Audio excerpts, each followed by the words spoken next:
Bonjour tout le monde, bienvenue sur Top High Tech. On se retrouve aujourd'hui pour une nouvelle vidéo guide achat concernant les claviers gamers 60%. J'ai sélectionné 4 claviers 60% que j'ai classés par ordre croissant, donc du moins cher jusqu'au plus cher. A noter également que tous les claviers de cette sélection ont une disposition des touches AZERTY, ce qui est assez difficile à trouver pour ce format de clavier. Mais avant de se lancer dans la présentation des claviers, il est important de rappeler ce qu'est un clavier 60%. Un clavier 60% est nommé ainsi puisqu'il ne dispose que de 60% des touches d'un clavier standard. Ainsi, si un clavier standard compte 102 touches en général, un clavier 60% n'en compte que 61. Le pavé numérique, les flèches directionnelles ou encore les touches de fonction, entre autres, sont donc supprimées. L'avantage de ce genre de clavier, ça va être son format plus compact, qui va donc prendre moins de place sur le bureau et donc faciliter les mouvements de la souris. Mais c'est aussi un avantage lorsqu'on voyage beaucoup ou lorsqu'on participe à différents tournois, puisque sa petite taille permet de le transporter plus facilement. Maintenant que vous savez ce qu'est un clavier 60%, commençons par le premier de cette sélection, et donc le moins cher.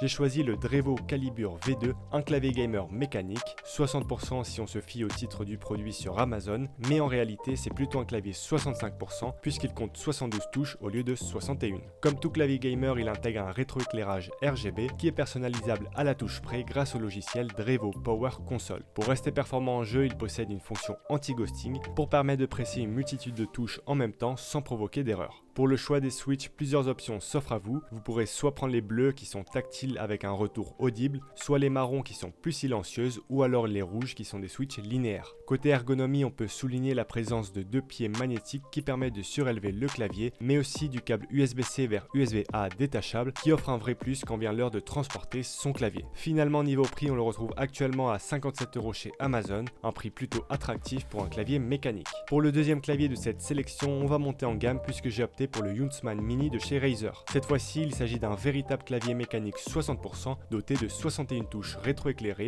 et programmable grâce au logiciel Razer Synapse 3. Il est équipé de switch optique Razer Optical Purple qui offre une sensation tactile et sonore avec une force d'activation de 45 grammes, un point d'activation situé à 1,5 mm et une durée de vie estimée à 100 millions de clics. Pour toujours plus de durabilité, les touches sont en PBT, un matériau qui s'use moins que l'ABS utilisé sur la plupart des claviers. La fonction anti-ghosting est également présente sur ce clavier, permettant d'enclencher jusqu'à 10 touches simultanément sans rencontrer de problème. Côté connectique, on retrouve un câble USB-C tressé et amovible. Finalement, niveau prix, ce clavier était vendu à 139 € lors de sa sortie, mais actuellement on le retrouve pour seulement 79 € chez différents revendeurs. Et on passe maintenant au troisième clavier. J'ai sélectionné l'incontournable Ducky Channel One de Mini, un clavier mécanique 60% haut de gamme. Les spécificités de ce clavier sont très similaires au précédent. On retrouve un rétroéclairage RGB paramétrable à la touche près, des touches en PBT pour une meilleure résistance à l'usure, un anti-ghosting performant, un transfert des données ultra rapide ou encore un câble USB-C amovible.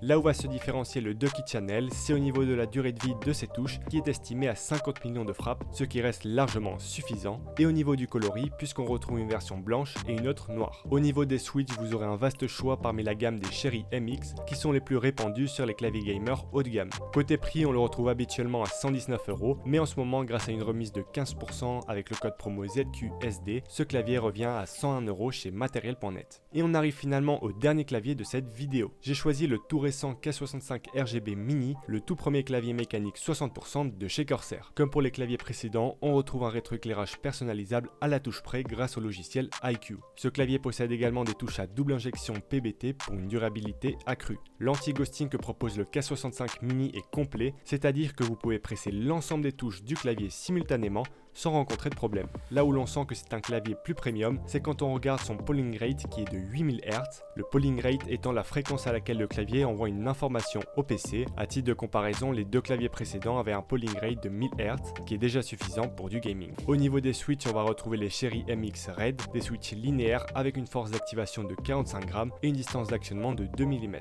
Côté connectique, on retrouve un câble USB type C tressé et amovible. Au niveau du coloris, actuellement seule la version noire est disponible, mais fin septembre sera vendue une version blanche. Et finalement côté prix, il a été commercialisé à 129 € en mars dernier, mais en ce moment Amazon propose un coupon de 19 €, donc il revient à 110 €. Pour le concours maintenant, la semaine dernière je vous avais dit que j'allais vous offrir un autre périphérique, soit un clavier, soit un casque. Et vu le thème de la vidéo, je pense que vous l'aurez compris, je vais vous faire gagner un clavier gamer 60%. Pour le modèle, j'ai choisi le Razer Huntsman Mini car c'est le clavier qui offre le meilleur rapport qualité-prix selon moi. Pour participer et tenter de le gagner, comme la semaine dernière, je vous laisse un lien glim.io en description avec différentes méthodes pour participer. Le tirage au sort aura lieu dimanche à 16h, donc restez connectés. En tout cas, j'espère que la vidéo vous aura plu. Si c'est le cas, n'hésitez pas à la liker. Et sur ce, je vous dis à la prochaine.